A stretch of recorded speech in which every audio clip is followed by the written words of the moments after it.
Hello everybody and welcome back to The Lost Planeswalker. You're here with me, Jesse, the Lost Planeswalker, and today I want to cover the first episode of Duskmourn, House of Horrors. So a little intro to this, I've never made a video like this before, so leave me some comments. Let me know what you thought of it, what I could do to improve. I really want to make this into a series with every new set, but I'm kind of new at summarizing these stories in general, so, cut me a little slack there. This is a first run, but I just want to see how it will go. At the beginning, I'd just like to say, if you would please leave a like and subscribe, it would really mean a lot. And now, let's dive into the summary of Episode 1, Don't Go Past the Old Dark House.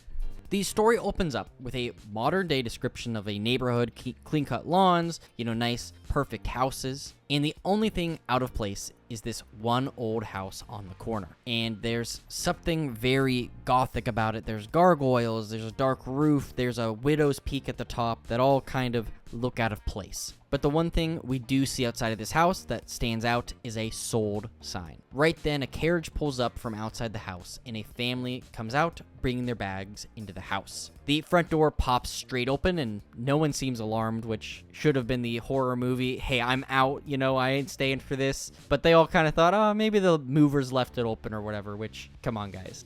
This is how every horror movie starts. The daughter, Marina, was starting to check out the house and could sense a presence calling from the basement. But just before she was about to investigate, her mother pulled her away, and she made an interesting comment saying that whatever she sensed was patient, and it would be waiting for her to return. So, this point in the story, we cut to the present day in Kamigawa, where the moon's light reflects across the city below. Kaido is on a mission to recover an artifact locked away before it could be transferred to some stronghold, and he easily slipped past the guards, making it into the vault. Kaido is now surrounded by priceless treasures, but he's fixed on one iron scroll in the back of the room. Kaido was met with resistance from the Wanderer and Yoshimaru, who happened to be in this room somehow. Not to stop Kaido, but to ask him to help with Nashi, one of Tamio's children. After Kaido successfully retrieves a scroll for Ginkgo, Tamio's partner, he joins the Emperor on top of the roof of the palace. The Wanderer tells Kaido that Nashi has been missing for 3 months, and she needs Kaido's help to help gather a team together to rescue him from wherever he's gone. Both the Wanderer and Kaido are embarrassed to say that they've been distant since Tamio's death because they both feel like it was partly their fault, and Nashi seems to agree. But what happened to him is kind of mysterious. Nashi heard a call from his mother coming from a strange doorway with this weird carving on the outside of it, and after some assessing, he went through with some others to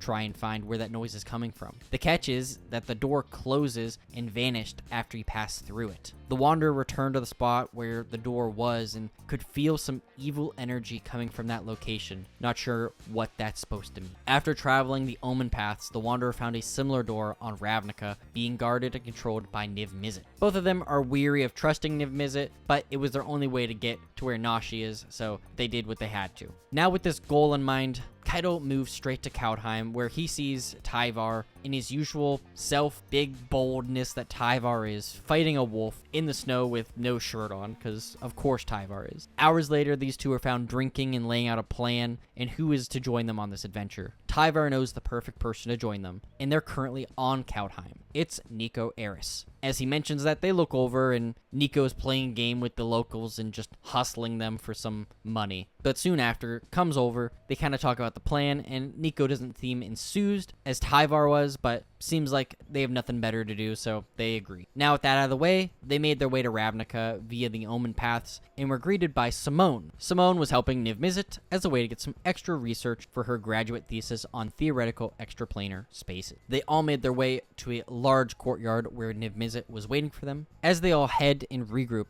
Niv-Mizzet is informed that not only did the Wanderer already appear here, but Aminatu, the Spinner of Destiny, has come to help because it will be necessary for them to complete their mission with her help. Niv-Mizzet finally takes them to Atrada, who will be coordinating the research and is already fed up with them being late. Now that everybody is together, they look at the door, and Aminatu senses that whatever's controlling this door can hear them, so they move away to make their final plan of attack. Aminatu reveals that she's there and has come to deliver them with these tokens to help keep them safe, and they act almost like a reset. It'll give them one chance to make a life-saving choice, but only once. Atrada also presents them with a gift in the form of an energy monitor to monitor the changes in the house as they move through it. And lastly, one by one, they all venture into the house, and everyone watching them sees the door close behind them. And that's the end of episode 1. I hope you enjoyed. I hope, if you did read this story and you checked out my video, you thought I summarized this very well. I put a lot of time into it trying to get it just right, and,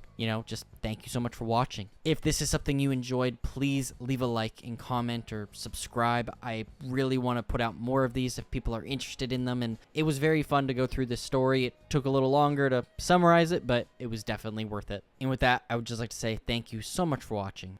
Please leave a like, share this video with a friend, and subscribe. That would mean the world to me. And today's Scryfall card of the day is Blister Coil Weird. Azorius Law Mages would like to outlaw the creation of weird, but they first have to settle their long-standing debate on how to classify them. Thank you so much for watching, and as always, I'll see you later, Planeswalkers.